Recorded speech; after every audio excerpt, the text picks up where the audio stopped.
மீன் குழம்பு வைக்கலாம். அதுக்கு மீனை நம்ம நல்லா இந்த மாதிரி கல்லில் போட்டு தேய்ச்சி நல்லா அதில் உள்ள இதெல்லாம் க்ளீன் பண்ணி எடுத்துடணும். எடுத்துட்டு நல்லா 2 டைம்ஸ் நல்லா வாஷ் பண்ணி எடுத்துக்கோங்க. அதுக்கப்புறம் ஒரு பாத்திரத்தில் ஆயில் ஆட் பண்ணி வெந்தயம் போட்டு நல்லா பொரிய விட்டுருங்க. அது நல்லா பொரியட்டும். அதுக்கப்புறம் கருவேப்பிலை போட்டுக்கோங்க. நெக்ஸ்ட்டு நம்ம ஸ்மால் சைஸில் கட் பண்ணி வச்சுருக்க வெங்காயத்தையும் போட்டு நல்லா வதக்கி எடுத்துக்கோங்க. இந்த அளவுக்கு நல்லா பொன்னிறமாக வதங்கினா போதும்.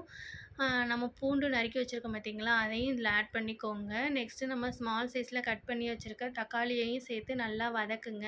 இது 3 நல்லா வதங்கி வெந்தாச்சுன்னா மட்டும்தான் குழம்பு நல்லாயிருக்கும். நம்ம வேகங்காட்டிலையும் போட்டோம் அப்படின்னா தக்காளியெல்லாம் முழுசு முழுசாக கிடக்கும். அது நல்லா வதங்கட்டும். அது வதங்குறதுக்கு கொஞ்சம் உப்பும் கூட சேர்த்துக்கோங்க. அப்போ அது வந்து சீக்கிரமாகவே வதங்கிரும். நாங்கள் நான்வெஜ்லாம் வந்து அடுப்பில் தான் செய்வோம். அப்போ தான் குழம்பு நல்லா டேஸ்ட்டாகவும் இருக்கும், நல்லாவும் இருக்கும். அதனால் நாங்கள் இப்போவும் வந்து மீன் குழம்ப அடுப்பில் தான் செஞ்சிட்ருக்கேன்.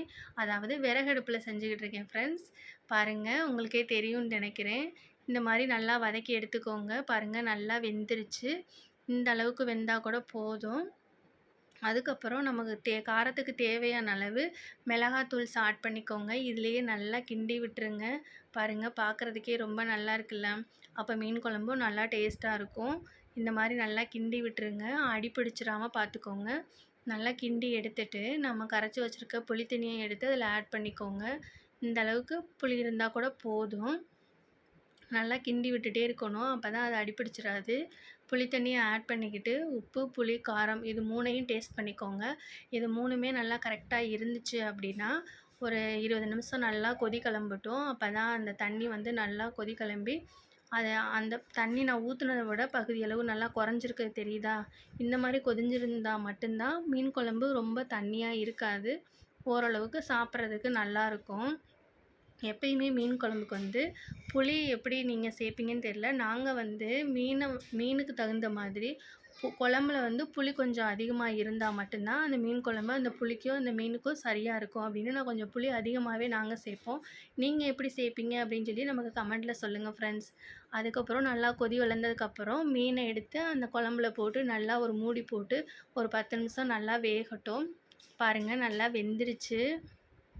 அடிப்பிடிச்சிடாமல் ஒரே ஒரு டைம் கிண்டி விடுங்க. அதுக்கப்புறம் உப்பு பார்த்தீங்க அப்படின்னா நல்லா டேஸ்ட்டாக இருக்கும். இந்த அளவுக்கு கொதிஞ்சா போதும்.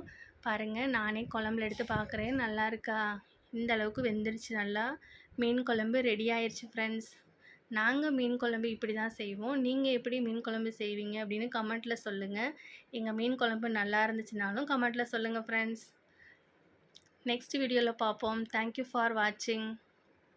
பாருங்கள், நல்லா ஆட விழுந்துருச்சா? ஓகே ஃப்ரெண்ட்ஸ், பாய்.